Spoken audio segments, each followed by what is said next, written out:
We just stopped here in the middle of nowhere, and just back there is a village called Coin, where Mrs. Rayner's grandfather and uncles and cousins, great cousins, were billeted in the First World War. And we were just coming along here and realised they probably marched along this very road and stood where I'm standing right now, in the middle of the First World War, and over there is where all the trenches were behind me. And they could have just been here singing, "Pack up your troubles in your old kit bag and smile, smile, smile." And they could have just been marching along this very, very spot, singing that very, very song. And in the distance there are two jets, two military jets roaring across in the distance, reminding us that it's not all over. This is the Canadian Visitor Centre. They say all these trees are planted on the site of battlefields, maybe to keep people out partly, but also to highlight them. So as you can see from the flag, these were the Canadian lines, and this is a crater that was blown up here, and this essentially is no man's land, and just over there will be the German lines. There's about 25 yards between them, and a lot of sheep. So these are the German trenches, and just over there were the Canadians. And you can probably hear the chaffinch singing.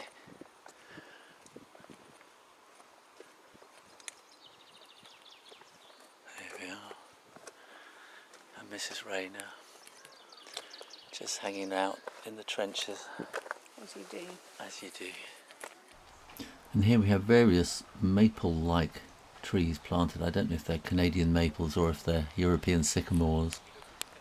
And in the Canadian Museum they had a bit of a display about Lt.Col John McRae's poem In Flanders Fields. He was a Canadian officer and field surgeon. He penned the poem In Flanders Fields in May 1915 while perched on the back of an ambulance at a dressing station near Ypres in Belgium. Well, in May 1915, my Uncle Wilf was in a dressing station near Ypres in Belgium, so you never know, they may have come across each other. In Flanders Fields the poppies blow between the crosses, row on row that mark our place, and in the sky the larks still bravely singing fly scarce heard amid the guns below. We are the dead. Short days ago we lived, felt dawn, saw sunset glow, loved and were loved, and now we lie in Flanders Fields. Take up our quarrel with the foe.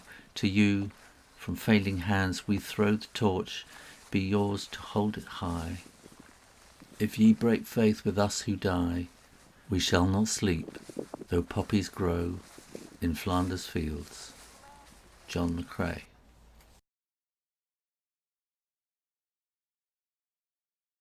So this is the Canadian Memorial at Vimy Ridge, and we had Canadian students who were there for 4 months took us down into the tunnels, and these were dug out some 20 metres deep, 10 to 20 metres deep, and from here they built side tunnels, and at the end they would fill them up with explosives and blow up mines sort of underneath the German lines.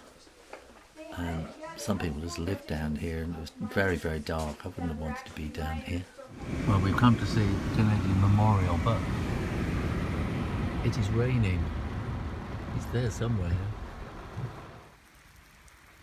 And these here appear to be maples. It might be sycamore, but that's what a maple is anyway. And way in the distance you can just see a church, and that's where the Canadians would go for 5 days rest and recuperation and get themselves cleaned up. And then they would come forward to halfway to some trenches for 5 days, and then they would come right forward to the front for 5 days. So it's a kind of rotation. And this here is the Canadian Memorial, which is right on Vimy Ridge. I think very soon we're going to see an amazing view before us.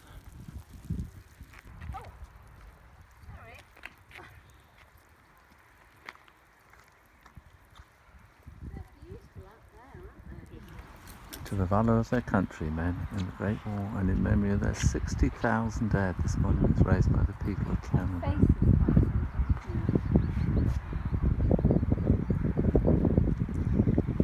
here are all their names, all carved by hand.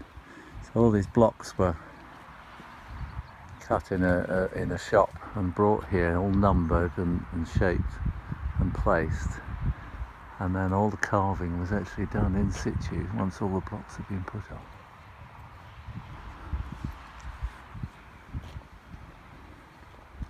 You get these little poignant moments. This is Vimy Ridge, and all these little triangles dotted coal mines. That's one of the things they wanted to get hold of, was the coal supplies, just to keep the military machine going. So the Germans had theirs. The Canadian Corps on the 9th of April 1917 with 4 divisions in line on a front of 4 miles, that's going 2 miles that way, 2 miles that way, attacked and captured this ridge. And that's why, so you can see what's going on. It's being hidden behind and not knowing what's going on the other side all that time, because the Germans were here.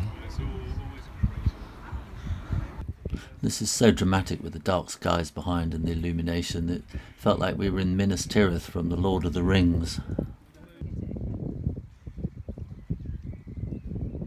And this was all trenches and gunfire and bombs.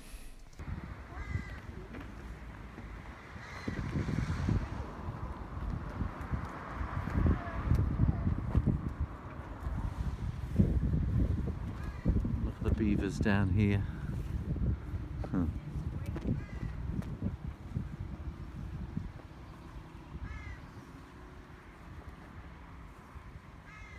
And just over the road is to the dead of the Moroccan division. I think they were fighting here before the Canadians sort of came and took over, or they were fighting with the Canadians and then the Canadians came and took over. It was kind of the first sort of major thing the Canadians did completely on their own as a regiment or whatever. And this is the Grand Place in Arras. This is the Place des Héros, the place of the heroes, and this is the town hall, the Place de Justice, which was apparently knocked down in the First World War, and they rebuilt it. Inside is apparently all this fabulous Art Nouveau stuff. I don't know if we'll ever get a chance to go in, because I've got to go in a minute.